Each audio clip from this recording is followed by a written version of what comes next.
Актуелни градоначалници, пратеници, бизнисмени, вработени во јавни институции, се дел од кандидатите за градоначалник во општините од Југоистокот, кои денес ја почнаа кампањата за освојување на довербата на гласачите од 10 општини во овој дел на државата.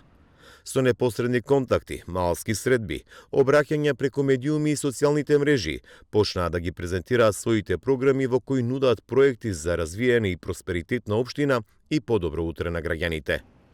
Најмногу претенденти за градоначалник има во Гевгелија, дури 5 кандидати.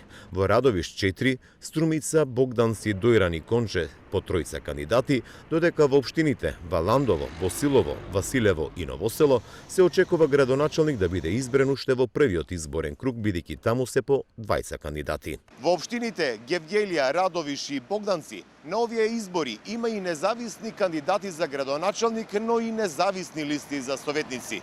Во струмичките пак општини своји советнички листи имаат и активистите против изградба на рудници.